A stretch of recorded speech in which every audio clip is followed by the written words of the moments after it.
Video کو like کر کے آگے شیئر ضرور کر دینا۔ مؤثر نہیں ہوتی جتنا قوت عشق مؤثر ہوتی ہے، جتنا طاقت عشق مضبوط اور انسان کو قوت بخش ہوتی ہے۔ عشق کی طاقت کیا ہے، عشق کی قوت کیا ہے، یاد رکھنا۔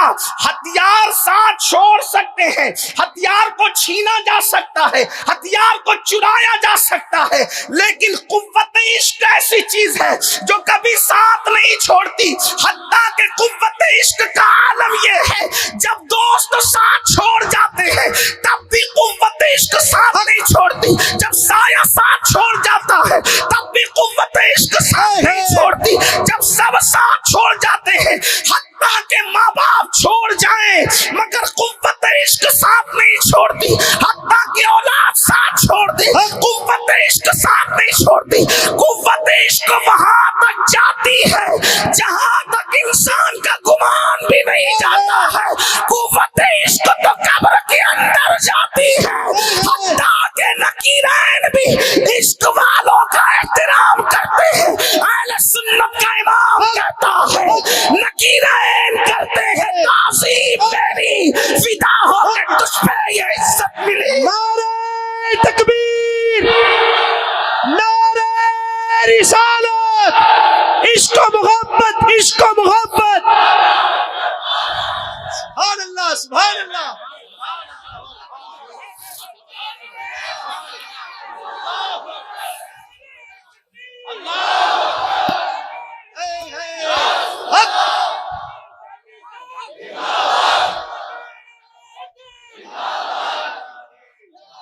عشق والوں کو خدا وہ پرواز عطا کرتا ہے جہاں عام فرشتوں کے پر تھک جاتے ہیں، عشق والے اس کے پرے جاتے ہیں۔ سبحان اللہ۔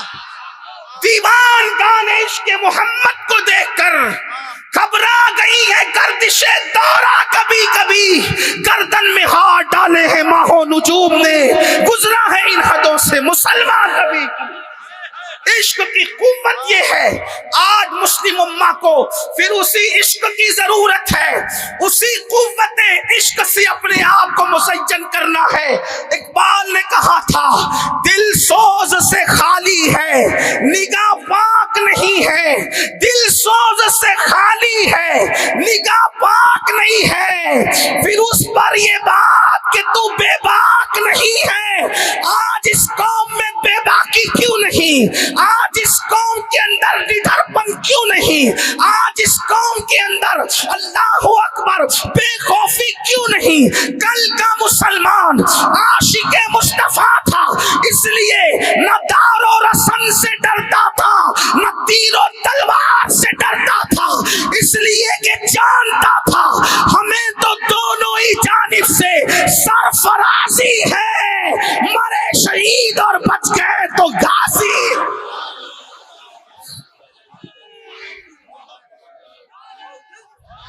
آج اس قوم کے پاس ویسا عشق نہیں جس عشق کی اس قوم کو ضرورت ہے، اس لیے کہ صوفیہ فرماتے ہیں جس کے پیٹ میں حرام ہوگا اس کے پیٹ میں عشق نہیں آ سکتا۔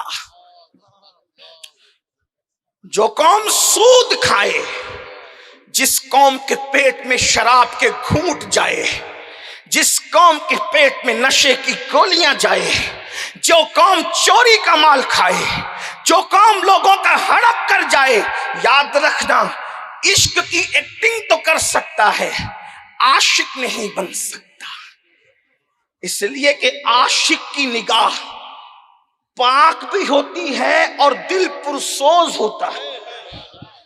اقبال نے اس فلسفے کو سمجھایا، دل سوز سے خالی ہے نگاہ پاک نہیں ہے۔ یہاں سے لے کے وہاں تک اس کربلا کے میدان میں بیٹھنے والوں، یہ تو نام کا کربلا ہے، جو کسی کربلا کے نام پہ کربلا ہے۔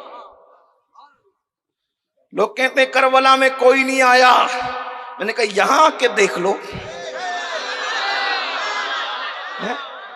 جو صرف نام استعارتاً لے لے وہ خالی نہیں رہتا، جس میں امام حسین جلوہ رائیہ